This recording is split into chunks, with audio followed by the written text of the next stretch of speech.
Welcome to Mamma's kitchen. எல்லோரும் எப்படி இருக்கீங்க? இன்றைக்கி வந்து டின்னருக்கு ஒரு சூப்பரான டேஸ்டான நான் செய்ய போகிறேன். இந்த நான் வந்து சாப்பிட்றதுக்கு ரொம்ப ரொம்ப டேஸ்ட்டாக இருக்கும். இதை எப்படி செய்யலாங்கிறத பார்ப்போம் வாங்க. ஒரு பவுல் எடுத்துட்டு அதில் வெது வெதுப்பான தண்ணியை கொஞ்சம் ஊற்றிக்குவோம். ஒரு ஸ்பூன் வந்து சர்க்கரையை சேர்த்துக்குவோம். சர்க்கரை வந்து நல்லா கரையிற அளவுக்கு மிக்ஸ் பண்ணிக்கலாம். இப்போது சர்க்கரை கரைஞ்ச தண்ணியில் தான் ஈஸ்ட் வந்து நல்லா கரைஞ்சி கொடுக்கும், ஊறும். அதனால தான் வந்து லைட்டாக சுடு தண்ணியில் நம்ம சர்க்கரையை கலந்துக்கிறோம். இப்போ வந்து ஒரு ஸ்பூன் ஈஸ்ட்டை வந்து அதில் போட்டு நல்லா மிக்ஸ் பண்ணி விடுங்க. இது மூடி போட்டு ஒரு 5 நிமிஷம் அப்படியே ஊற விட்டுருவோம். இப்போ 5 நிமிஷம் கழித்து பார்த்திங்கன்னா நல்ல புது புதுன்னு ஊறி இருக்கும். இந்த தண்ணியை வச்சு தான் நம்ம நானுக்கு வந்து மாவு பிசைய போகிறோம். ஒரு 5 நிமிஷம் ஆயிடுச்சு. இப்போ பாருங்கள், ஈஸ்ட் வந்து நல்லா ஊறி நல்ல புது புதுன்னு வந்திருக்கு.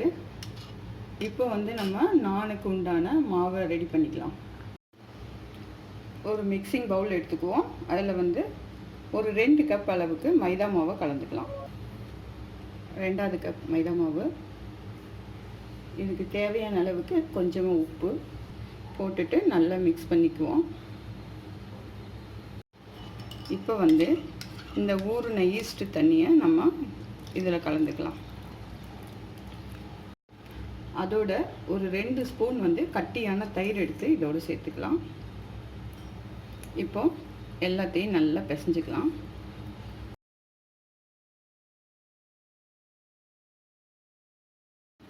ஒரு ஸ்பூன் வந்து எண்ணெய் விட்டு அதையும் நல்லா பிசைஞ்சுக்கலாம்.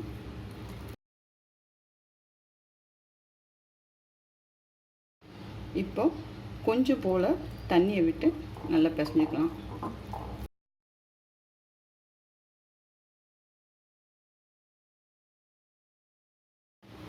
பாருங்கள், ஓரளவு இந்த மாதிரி தான் கொஞ்சம் கொல கொலன்னு தான் இருக்கணும், ரொம்பவும் கெட்டியாகவும் இருக்கக்கூடாது.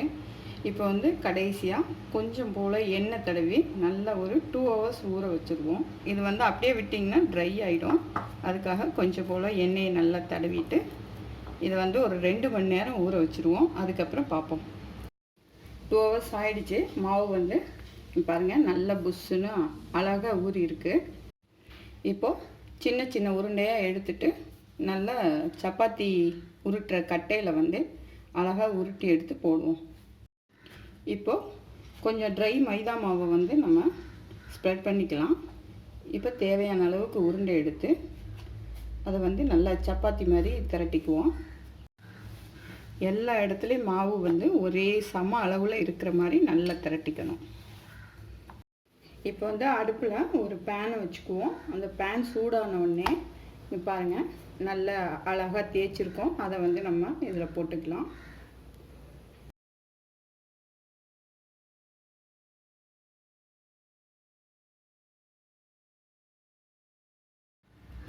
ரெண்டு பக்கமும் பெரட்டி போட்டு நல்லா சூடு பண்ணி எடுத்தாச்சு. இப்போ வந்து சூடாக இருக்கும்போதே அதுக்கு மேலே வந்து பட்டரை நல்லா தடவிக்குவோம்.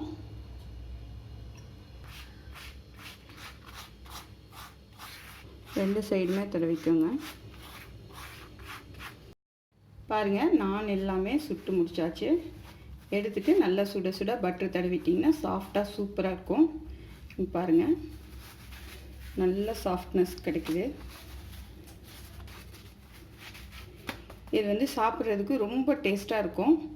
இதுக்கு வந்து நீங்கள் சைடிஷாக பன்னீர் பட்டர் மசாலாவும் ஆலு சின்ன மசாலாவும் நல்லாயிருக்கும். நான் ஏற்கனவே இந்த 2 வீடியோவும் நம்ம சேனலில் செஞ்சு போட்டிருக்கேன். இதோட 2 லிங்க்கையும் நான் டிஸ்கிரிப்ஷன் பாக்ஸ்லையும் மேலே ஐ பட்டன்லையும் நான் தரேன். நீங்கள் வந்து அதை கிளிக் பண்ணி பார்த்துக்கலாம். இதே மாதிரி நீங்களும் வீட்டில் செஞ்சு சாப்பிட்டு பாருங்கள். நல்லா சாப்பிடுங்க, ஆரோக்கியமாக இருங்க, சந்தோஷமாக இருங்க. மீண்டும் ஒரு புது ரெசிபியில் உங்களை சந்திக்கிறேன். நன்றி.